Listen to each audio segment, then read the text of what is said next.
Hey there, True Crime Podcast fans. It's Patrick and Jillian from True Crime Obsessed. Each week on TCO, we recap a true crime documentary everyone's talking about, and we do it with heart, sass, and just the right amount of humor. So if you like the kind of podcast where two good friends chat about a case in a thoughtful way that centers the victims, you really gotta check us out. Yeah, we cover the well-known cases that you hear about in the news and the underreported cases that desperately need more attention. For almost 9 years, we've been one of the most popular true crime podcasts out there. We have over 30,000 five-star reviews on Apple Podcasts, and our brand new YouTube channel has over 50,000 subscribers watching our full-length video episodes too. So find and subscribe True Crime Obsessed wherever you get your podcasts.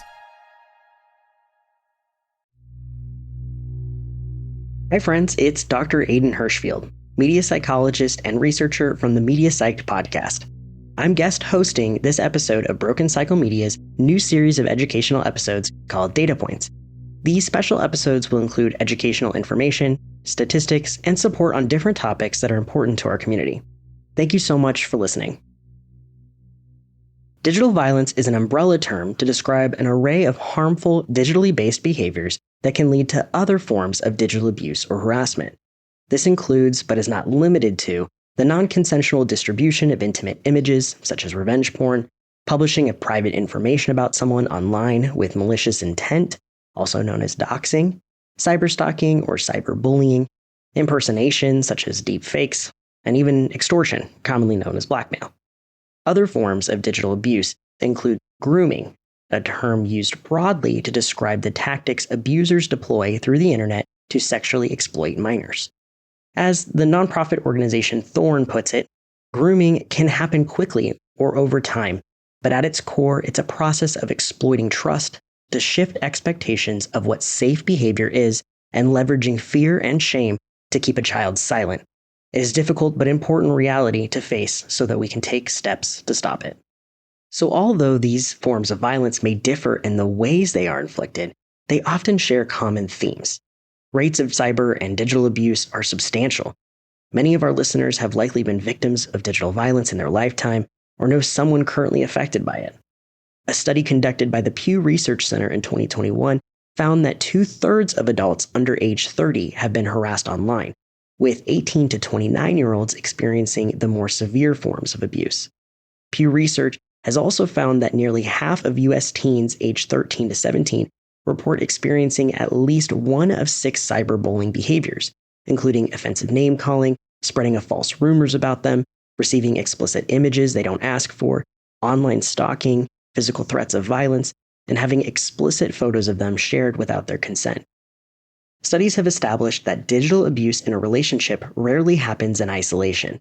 For instance, research funded by the U.S. Department of Justice found that 84% of cyber dating abuse victims also reported psychological dating abuse, 52% reported physical dating violence, and 33% reported sexual coercion.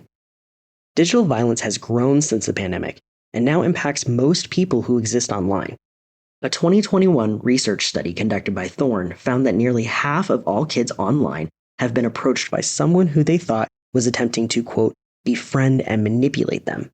In 2023, the National Center for Missing and Exploited Children received more than 30 million reports of child pornography, including possession, manufacture, and distribution, and over 180,000 reports of online enticement of children for sexual acts. This violence is also frequently gender and race-based, and disproportionately affects marginalized groups. People who identify or present as women and LGBTQ+ are particularly vulnerable to digital abuse. This includes LGBTQ+ adults, who at a rate of roughly 7 in 10 have encountered some form of online harassment. Meanwhile, more than 50% of LGBTQ+ adults have been targeted as victims of more severe forms of digital abuse. When you add AI into the mix, things get even trickier. While the term AI does come from science fiction, its current real-world implications are far from fiction.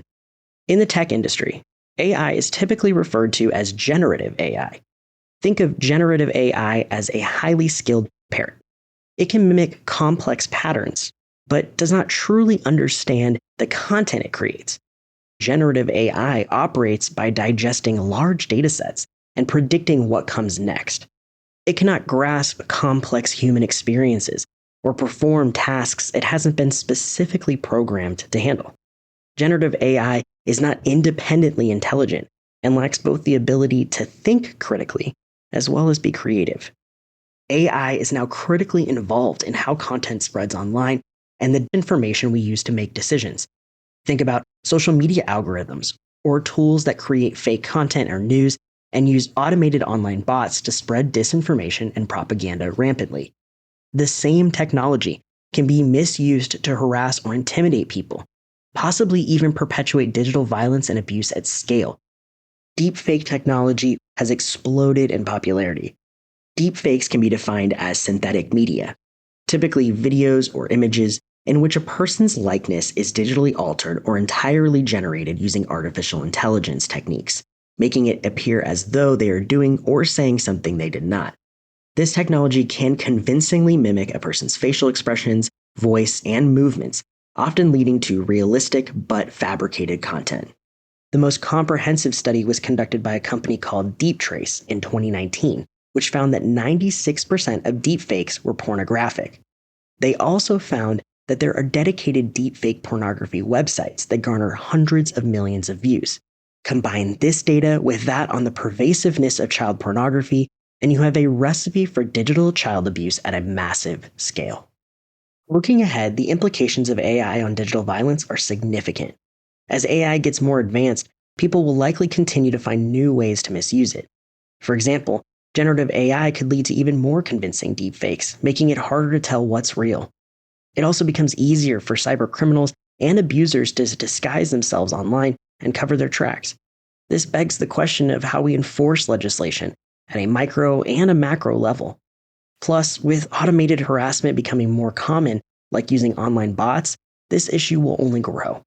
As AI becomes a more significant part of social media and communication platforms, developers and policymakers must prioritize user safety and ethical considerations. It's important that legislation is enacted and action is taken to address these evolving issues. Relatedly, most victims in the US are critical of how social media companies address online harassment. However, there is still much debate about what should be done to combat digital violence and abuse online, and the policies used to hold individuals accountable vary drastically across sites. The US government has taken several measures to address digital abuse, violence, cyberbullying, and harassment through legislation, law enforcement initiatives, educational programs, and partnerships with various organizations. For instance, the Children's Online Privacy Protection Act, or COPPA, enacted in 1998, imposes specific requirements on operators of websites or online services directed to children under 13 years of age. There have been many bills introduced in 2023 that relate to online exploitation and abuse of children or to child safety more broadly. One of these critical pieces of legislation, the Revising Existing Procedures on Reporting via Technology Act, or the REPORT Act, makes statutory changes related to the reporting of crimes involving the online sexual exploitation of children, increases penalties for non-compliant providers, and limits liability for vendors and for self-reporting. On a global scale, the Digital Services Act from the European Union took effect in 2022. Its main goal is to prevent illegal and harmful activities online and the spread of disinformation. The law also ensures user safety and holds online platforms accountable for harmful content. While some of these courts are beginning to discuss AI, the real challenge is creating laws that are flexible enough to deal with these fast-changing technologies and the rate at which abusive content can proliferate. As of now, 28 states have enacted AI-related legislation, and 18 states adopted AI-related resolutions or enacted legislation in 2023, according to the National Conference to State Legislators. Currently, there are many states with pending legislation designed to protect citizens from the harm of AI. However, there are no comprehensive federal regulations or legislation in place as of now. Still, research funded by the U.S. Department of Justice found that most victims of digital abuse don't seek help or make a report. We also know that survivors face victim blaming and shaming due to societal rape culture, internalized misogyny, racism, transphobia, and homophobia. This is why few victims of digital violence, abuse, or bullying speak up or seek help.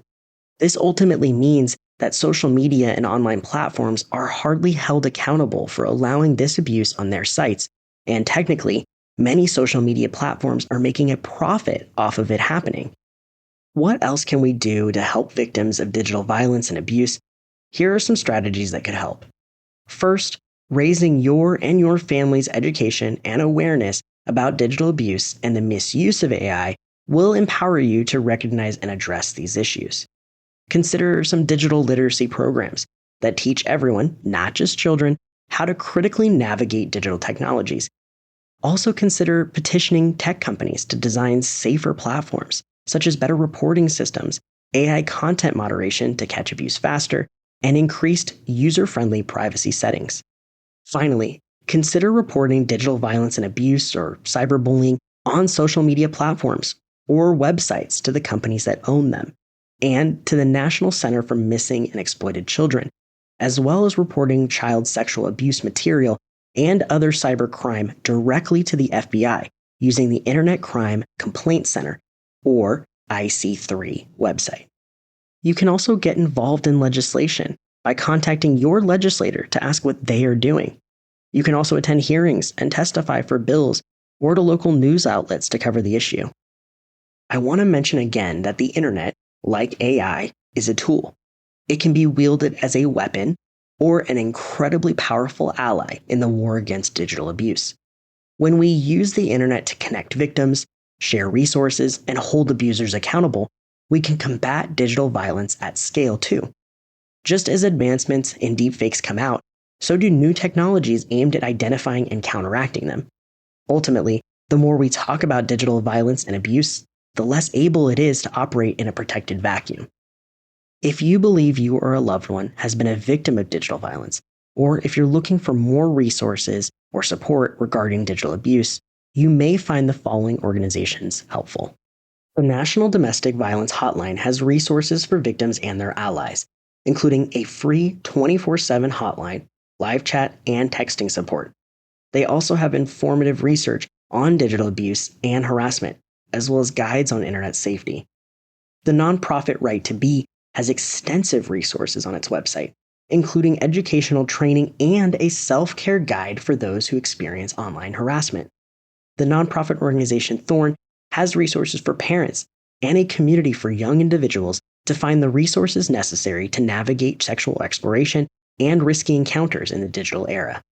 The National Center for Missing and Exploited Children's website has many resources for both adults and children, including a service called Take It Down, which helps people remove online nude, partial nude, or sexually explicit photos and videos taken from before they were 18. For more information about the nonprofit organizations mentioned prior, please visit the episode notes.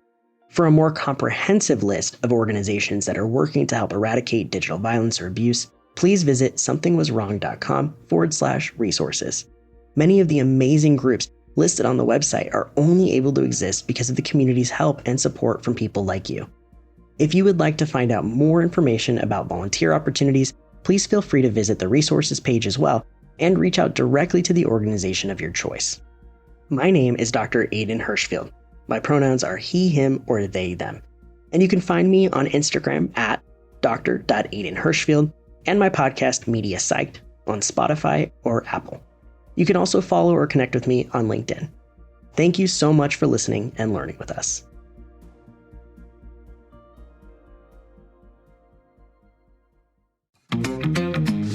Hey there, True Crime Podcast fans. It's Patrick and Jillian from True Crime Obsessed. Each week on TCO, we recap a true crime documentary everyone's talking about, and we do it with heart, sass, and just the right amount of humor. So if you like the kind of podcast where two good friends chat about a case in a thoughtful way that centers the victims, you really got to check us out. Yeah, we cover the well-known cases that you hear about in the news and the underreported cases that desperately need more attention. For almost 9 years, we've been one of the most popular true crime podcasts out there. We have over 30,000 five-star reviews on Apple Podcasts, and our brand new YouTube channel has over 50,000 subscribers watching our full-length video episodes too. So find and subscribe True Crime Obsessed wherever you get your podcasts.